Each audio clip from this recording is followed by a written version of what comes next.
الحمد لله نحمده ونستعينه ونستغفره ونصلي على رسوله الكريم أما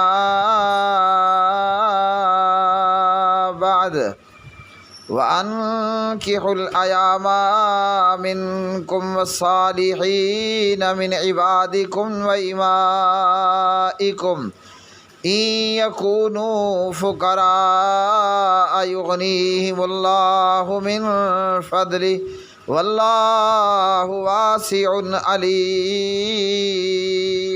السلام علیکم ورحمۃ اللہ۔ میرے پیارے بھائی، آپ نے خواجہ سرا سے نکاح کرنے کے متعلق پوچھا ہے۔ خواجہ سرا مطلب ہجرہ۔ سب سے پہلے تو یہ سن لیں کہ نکاح کیا کیوں جاتا ہے۔ نکاح کا ایک مقصد یہ ہے عفت و پاک دامنی۔ ٹھہریے، چینل سبسکرائب کریں اور بیل آئیکن دبائیں اور ویڈیو شیئر کریں۔ مرد عورت حلال طریقے سے سیکس کریں اور حرام طریقے سے اپنے آپ کو بچا لیں، یہ نکاح کا مقصد ہے۔ نکاح کیوں کیا جاتا ہے کہ جو ہماری ایک طبی جسمانی ایک جو ضرورت ہے سیکس کرنے کی، نکاح کی صورت میں شریعت ہمیں اپنی یہ لذت حلال طریقے سے کرنے کے لیے خاوند بیوی کا رشتہ قائم کیا جاتا ہے۔ نکاح ہوتا ہے یعنی شادی ہوتی ہے تاکہ ہم اپنے سیکس کو حلال طریقے پر سر انجام دے پائیں اور اس حلال کی وجہ سے ہم اپنے آپ کو حرام سے بچا لیں، یہ نکاح کا مقصد ہے۔ اور بھی مقاصد ہیں۔ اب جب کوئی بندہ اگر خواجہ سرا سے اور ہجڑے سے شادی کرے گا تو کیا اس کا سیکس پورا ہوگا؟ جواب ہے کہ نہیں ہوگا۔ کیوں؟ انٹرکورس کے لیے کوئی چیز سامنے ہے ہی نہیں۔ اگر کسی نے شی میل سے شادی کی ہے یعنی ہجڑا، اور وہ ہجڑا عورت ہے، اب ہم سب جانتے ہیں کہ اس ہجڑا عورت کے اندر، اس کی شرمگاہ کے اندر خاوند کا عضو تناسل نہیں جائے گا۔ جب نہیں جائے گا تو سیکس پورا ہوگا؟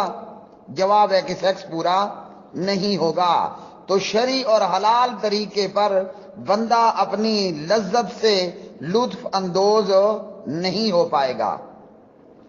اسی طرح اگر کوئی عورت کسی ہجڑے سے نکاح کرتی ہے تو ہجڑا جس کا عضو تناسل ہے ہی نہیں، تو کیا عورت لذت پا سکے گی؟ عورت پوری طرح عورت ہے، لیکن اس کا جو خاوند ہے وہ شی میل ہے، وہ ہجڑا ہے، اس کا عضو تناسل نہیں ہے، اور اگر کہیں کو ہے تو چھوٹا سا، نہ وہ اندر جائے گا نہ عورت کو لذت آئے گی۔ یہ دونوں معاملات کے اندر تو شادی کا جو مقصد تھا حلال طریقے سے لطف اندوز ہونا، سیکس کرنا، وہ تو یہاں پورا ہی نہیں ہو رہا۔ اب اگر وہ عورت، اس کا خامن شی میل ہے، وہ اپنی لذت کو پورا کرنے کے لیے کہیں اور منہ مارے گی، اور اگر خامن تگڑا جوان ہے اور نیچے جو جس عورت سے اس نے شادی کی ہے وہ شی میل ہے اور اس کے اندر وہ کیپیسٹی نہیں ہے کہ خاوند کا عضو تناسل وہاں جائے جہاں قرآن نے حکم دیا ہے فَأْتُوا حَرْثَكُمْ أَنَّىٰ شِئْتُمْ، آگے کو وہ ہے ہی نہیں کہ جہاں خاوند اپنا عضو تناسل انٹری لگائے، تو یہ ایسا خاوند کیا کرے گا؟ اپنے سیکس کو پورا کرنے کے لیے کہیں اور منہ مارے گا، عورت کہیں اور منہ مارے گی حرام، مرد کہیں اور منہ مارے گا حرام، اور جہاں شریعت نے کہا وہاں اس خاوند کے پاس عضو تناسل نہیں ہے، جہاں شریعت نے کہا وہاں شی میل بیوی کے پاس وہ جگہ نہیں جہاں خاوند کا عضو تناسل جائے۔ تو اس لیے ہجڑے سے شادی کرنا کیا ہوگا؟ پھر بیکار ہوگا۔ دوسری بات حدیث کے اندر ہے، نبی علیہ الصلوۃ والسلام سے ایک صحابی نے کہا مجھے ایک عورت پسند آئی ہے نکاح کرنے کے لیے، لیکن وہ عورت بھانج ہے، بھانج، اس میں بچے پیدا کرنے کی کیپیسٹی نہیں ہے، ہے وہ عورت سیکس کرنے کے لیے اس کے وجود کا وہ حصہ خاوند کے انٹرکورس کے لیے پوری طرح ہے، لیکن ہے وہ بھانج، بچے پیدا نہیں ہوں گے۔ آپ نے فرمایا چھوڑ دو۔ کہا یا رسول اللہ صلی اللہ علیہ وسلم بڑی خوبصورت ہے، فرمایا چھوڑ دو، پرے کرو۔ تو شادی کا دوسرا مقصد کیا تھا؟ بچے پیدا ہونا۔ یہاں خاوند کا عضو تناسل نہیں، وہ شی میل ہے، یا بیوی کی وہ شرمگاہ نہیں کہ جہاں خاوند کا عضو تناسل جائے اور جہاں سے 9 ماہ بعد پھر بچہ بار کو آئے۔ تو شادی کا یہ مقصد بھی یہاں فیل ہو گیا۔ تو کتنے مقصد فیل ہوئے؟ نمبر 1، میاں بیوی سیکس نہیں کر سکتے، اور اسی طرح نمبر 2، بچہ پیدا نہیں ہوگا۔ تو یہ دونوں مقصد فضول اور بیکار گئے۔ تو اس لیے یہ نکاح جو ہے وہ اس سے گریز کرنا چاہیے۔